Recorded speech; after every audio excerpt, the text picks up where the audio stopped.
മഹാരാഷ്ട്ര പോലൊരു സംസ്ഥാനത്ത് അവർ എങ്ങനെയാണ് ചതിപ്രയോഗത്തിലൂടെ അധികാരത്തിലേക്ക് എത്തിയത് എന്ന് ഓരോ കുഞ്ഞുങ്ങൾക്കും അറിയാം.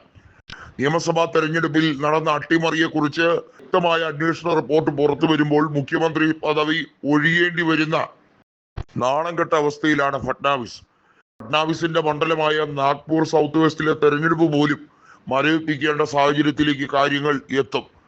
അങ്ങനെ എത്തപ്പെടാതിരിക്കാൻ വേണ്ടി ബോധപൂർവം ഇപ്പോൾ ചില കളികൾ കളിക്കുകയാണ്. മഹാരാഷ്ട്രയിലെ വോട്ടർ പട്ടികയിൽ കഴിഞ്ഞ 5 മാസത്തിനിടയിൽ, അതായത് ലോക്സഭാ തെരഞ്ഞെടുപ്പ് കഴിഞ്ഞ് നിയമസഭാ തെരഞ്ഞെടുപ്പിന്റെ ഇടയിലുള്ള 5 മാസത്തിനിടയിൽ പേര് ചേർക്കപ്പെട്ടവരുടെ വിവരങ്ങൾ, അതിന്റെ കണക്കുകൾ പുറത്തുവിടണം എന്നാണ് രാഹുൽ ഗാന്ധി പറഞ്ഞത്.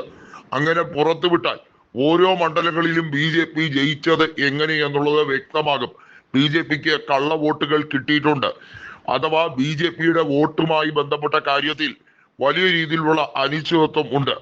അജിത് പവാർ ഉൾപ്പെടെയുള്ളവർ BJPയുടെ കൂടെ നിൽക്കുന്നത് അവർക്ക് ധൈര്യം തന്നെയാണ്. ഷിൻഡെ വിട്ടുപോയാലും കേവല ഭൂരിപക്ഷം നിലനിർത്താൻ അജിത് പവാർ മതിയാവും. കാരണം ഉപമുഖ്യമന്ത്രി സ്ഥാനവും പ്രധാനപ്പെട്ട വകുപ്പുകളും അജിത് പവാറിന് കൊടുത്തിട്ടുണ്ട്. എന്നാൽ ഏകനാഥ് ഷിൻഡെ ഒപ്പം കൂട്ടി പ്രതിപക്ഷത്തെ വിശാലമാക്കാൻ വേണ്ടി കോൺഗ്രസ് മധ്യസ്ഥത വഹിക്കുമ്പോൾ പ്രധാനപ്പെട്ട 2 കാര്യങ്ങളാണ് BJPക്ക് വിലങ്ങുതടിയാകുന്നത്. ഒന്ന്, ഷിൻഡെക്ക് എല്ലാ രഹസ്യങ്ങളും അറിയാം. ഷിൻഡെ കൂടി പങ്കെടുക്കുന്ന രീതിയിലാണ് അട്ടിമറി കൃത്യമായി NDA പ്ലാൻ ചെയ്തത്.